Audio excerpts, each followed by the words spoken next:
change. That's what change is. Whatever either man means by that buzzword, the historic change is the nomination of what the Americans term a candidate of color. Because of you, tonight I can stand here and say that I will be the Democratic nominee for the President of the United States of America. Obama right now sort of embodies change. I mean, I think if you were to look up change in a dictionary, there'd be a picture of Barack Obama.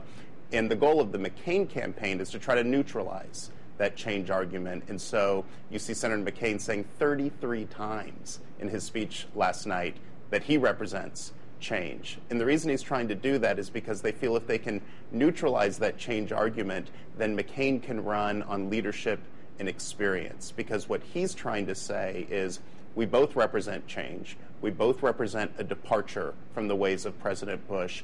But only I, John McCain, have the leadership and the experience to actually bring about that change in Washington. What you don't deserve is another election that's governed by fear and innuendo and division. What you won't hear from this campaign or this party is the kind of politics that uses religion as a wedge and patriotism as a bludgeon. His oratory is unique in contemporary politics, and Obama's speech last night was another stunning success.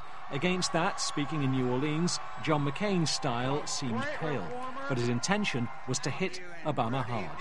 Americans ought to be concerned about the judgment of a presidential candidate who says he's ready to talk in person and without conditions with tyrants from Havana to Pyongyang,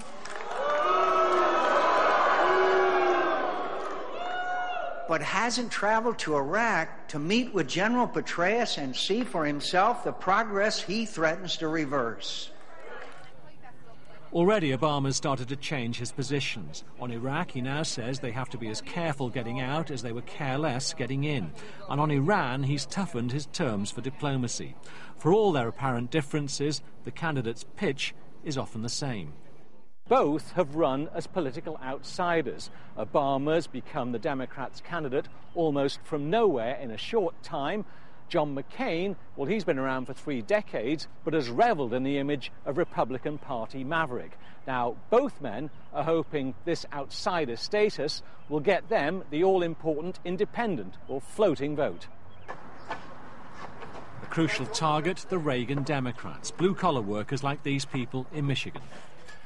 I'd vote for anybody right now that actually went out and got their hands dirty. If I saw Barack Obama up here right now helping us out because he couldn't afford to put food on his table, he'd have my vote and everybody I knew. Democrats are banking on McCain being vulnerable when labelled as Bush's third term. Iraq and economy go hand in hand, and this needs to be tied around McCain's neck. Senator McCain has supported President Bush every step of the way in this war in Iraq. We're spending $5,000 per second in Iraq. And you believe that will play with the Reagan Democrats, these blue-collar workers? And if you look at somebody in Crowley, Louisiana, or Strawberry, Arkansas, they don't see that we're making progress in Iraq. But they do see that their schools are crumbling, that we have bridges that are falling down, and we've never built New Orleans after Katrina. For another perspective, we turn to a market economics guru.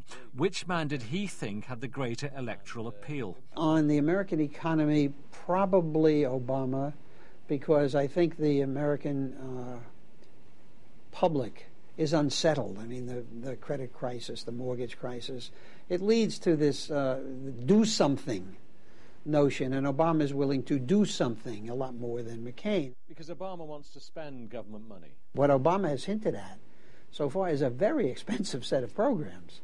Make no bones about it. I mean, you're going to have to raise taxes on families earning more than roughly $200,000 a year, which in America is a policeman and a teacher. Hillary Clinton has always claimed she can reach parts that Obama cannot. Her appeal to the Hispanic or Latino vote, for example. With this key sector, Obama struggles. Why? I think it's latent racism in a different form.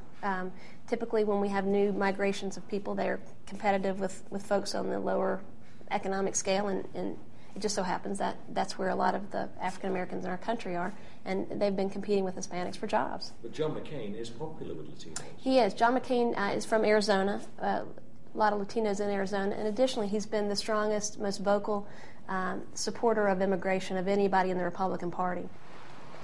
So that's one area where Hillary Clinton, today bidding farewell to campaign staff, is still putting the squeeze on Obama.